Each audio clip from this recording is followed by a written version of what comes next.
স্মৃতিসৌধের পরিদর্শন বইয়ে যা লিখলেন তারেক রহমান।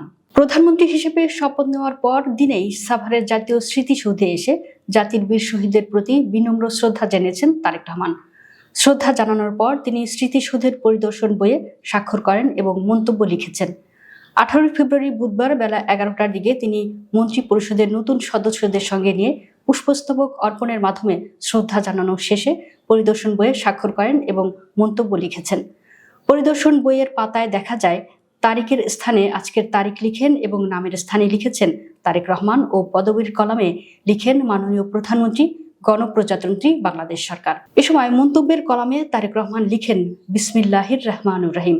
ফেসিবাদী শাসন শোষণের অবসানের পর একটি অবাধ ও নিরপেক্ষ নির্বাচনের মাধ্যমে গণতন্ত্রকামী জনগণের সরাসরি ভোটে নির্বাচিত হয়ে দেশের জনগণ গণতন্ত্রের পথে নতুন যাত্রা শুরু করেছে। আলহামদুলিল্লাহ, আমি আল্লাহর দরবারে শুকরিয়া জানাই।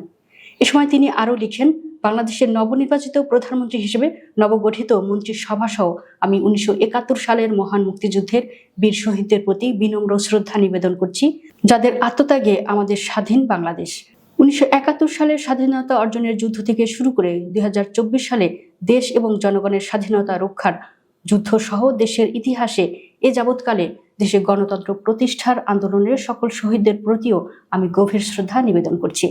নবনির্বাচিত প্রধানমন্ত্রী লিখেন, আমি এবং আমরা বিশ্বাস করি শহীদদের আকাঙ্ক্ষা ছিল একটি নিরাপদ, মানবিক, গণতান্ত্রিক, স্বাধীন, সার্বভৌম বাংলাদেশ প্রতিষ্ঠা। শহীদদের আকাঙ্ক্ষার বাংলাদেশ প্রতিষ্ঠার জন্যই আমরা কাজ শুরু করেছি। আল্লাহ যেন আমাদের জনগণের সামনে ঘোষিত প্রতিটি কর্মসূচি বাস্তবায়নের তৌফিক দান করেন। আমি আবারও আল্লাহর দরবারে সকল শহীদদের মাগফিরাত কামনা করছি। এ সময় নবনির্বাচিত কমিটির মন্ত্রী পরিষদের সদস্য ও সংসদ সদস্যরা উপস্থিত ছিলেন। এর আগে গতকাল মঙ্গলবার বিএনপি চেয়ারম্যান তারেক রহমান প্রধানমন্ত্রী হিসেবে শপথ নেন।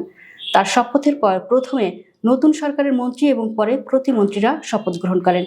বিকেল 4টার পর জাতীয় সংসদ ভবনের দক্ষিণ প্লাজায় রাষ্ট্রপতি মোহাম্মদ শাহাবুদ্দিন তাদের শপথ পড়ান। এর মধ্য দিয়ে প্রধানমন্ত্রী তারেক রহমানের নেতৃত্বে নতুন সরকারের যাত্রা শুরু হয়। একই সঙ্গে প্রায় 2 যুগ পর বিএনপির নেতৃত্বাধীন সরকারের যাত্রা শুরু হলো। প্রসঙ্গত, গত 12 ফেব্রুয়ারি অনুষ্ঠিত জাতীয় নির্বাচনে বিএনপি 209 আসনে জয়ী হয়। বিএনপি জোটের শরিকরা 3টি আসন পায়।